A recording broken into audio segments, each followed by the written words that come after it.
day 4 tearing this thing down. So I got all the bolts out of the crankcase halves. They're up in here, real fun to get to. Then we'll be getting this half of the crankcase off and pull the crankshaft out so we can take it apart and inspect it, and then we'll drop the blower off.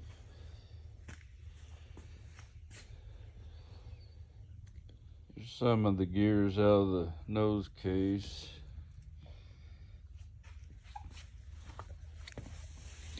There's the cam plates and some of the stuff in the nose gear. I guess they're the nose case. These are counterweights, I guess.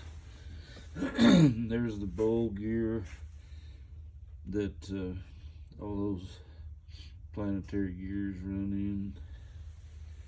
So that bowl gear goes around those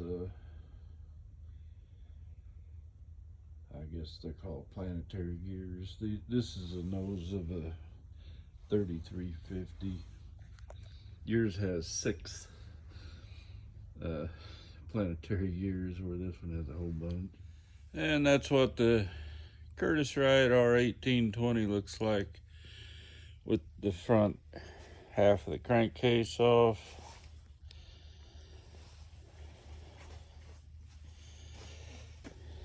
You can see the counterweight, all your link rods pinned into the master rod.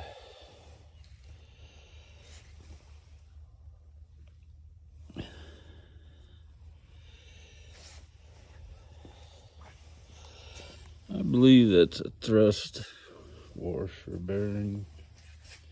Thrust washer.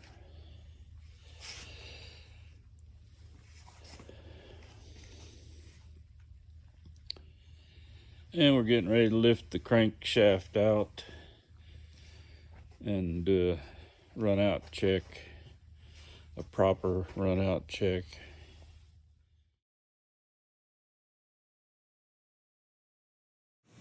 Now they're going to take this big ball bearing off the end of the crankshaft. It comes apart for inspection too, and this chamfered edge goes down into the case.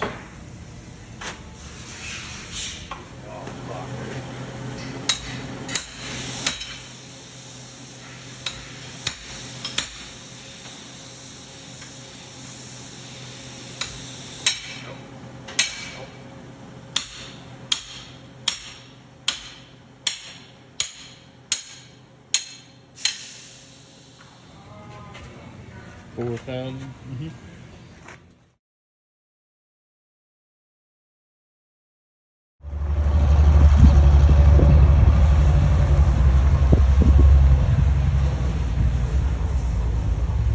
Getting ready to test run one.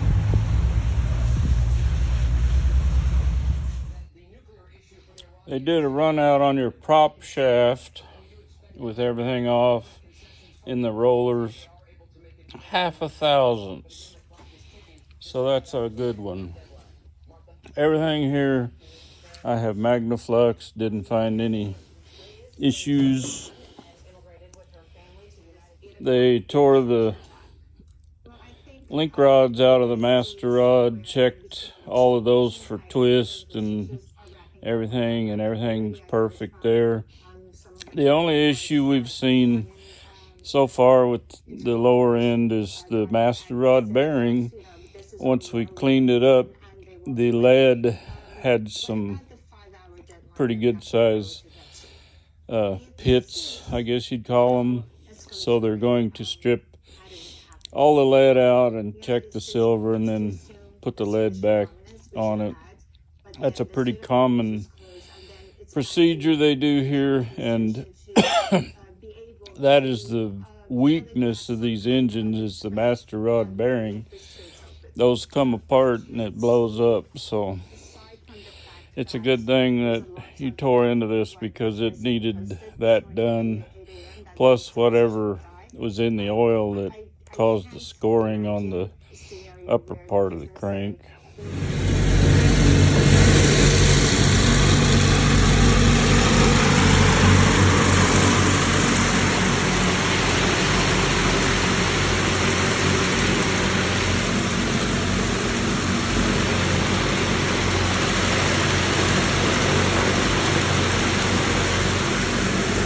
Day 5, tearing this Curtiss-Wright 1820 apart.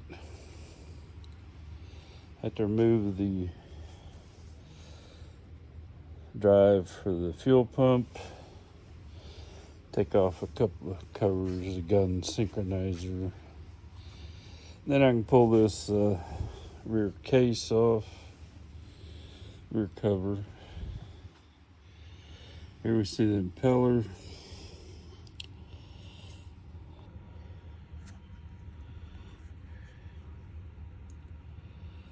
You can see the leading edges of the blades are a little beat up from chomping on concrete and aluminum coming off the propeller as she was settling in to slide down the runway.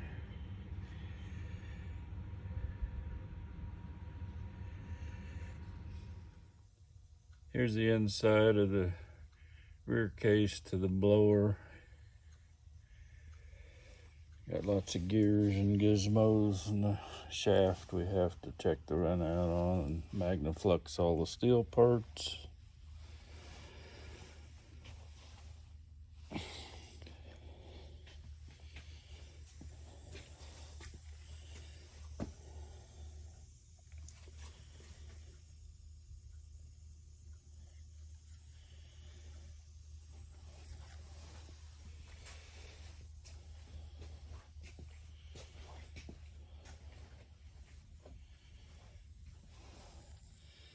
Before you remove the rear cover, you have to remove your drive for your engine-driven fuel pump and the gun synchronizer. I guess if you wanted to have a gun that shoots through the propeller, this had a synchronizer in it. It says you must remove this before taking off the rear cover. And it says that in the manual too.